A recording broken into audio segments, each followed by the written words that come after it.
Hi everyone. In today's tutorial, we will show you how to print a booklet in Canva. This is a great way to turn your designs into professional-looking printed materials, like brochures, guides, or mini-books. Let's get started. On the Canva dashboard, if we already have a booklet design and want to print it, all we need to do is click Share.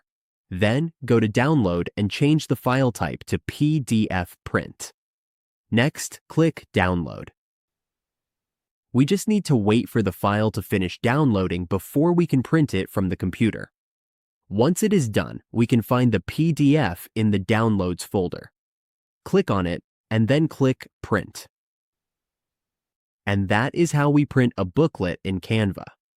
With this simple process, we can create and print polished materials that are ready to use, share, or hand out.